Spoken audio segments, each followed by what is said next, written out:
Bonjour, ici Frédéric Gagnon, éducateur scientifique à la boîte à sciences.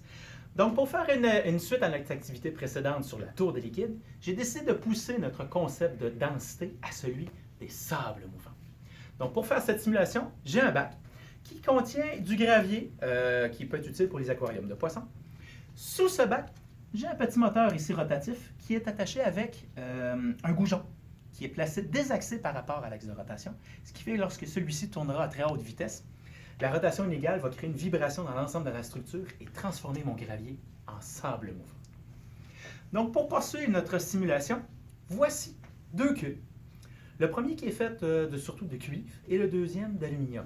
Ils ont la même taille, mais n'auront pas la même masse.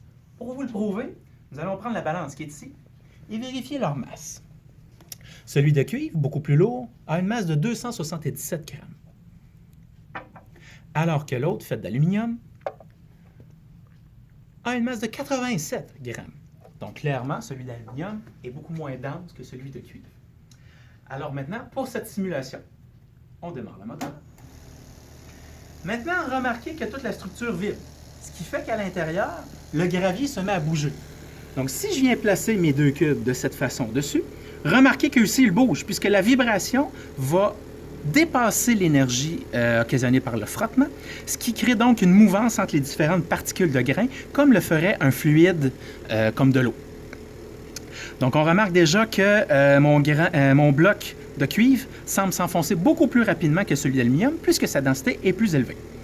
Si nous arrêtons le tout, plus rien ne bouge, puisque la force de frottement est maintenant majeure par rapport à l'énergie de vibration qui est complètement nulle.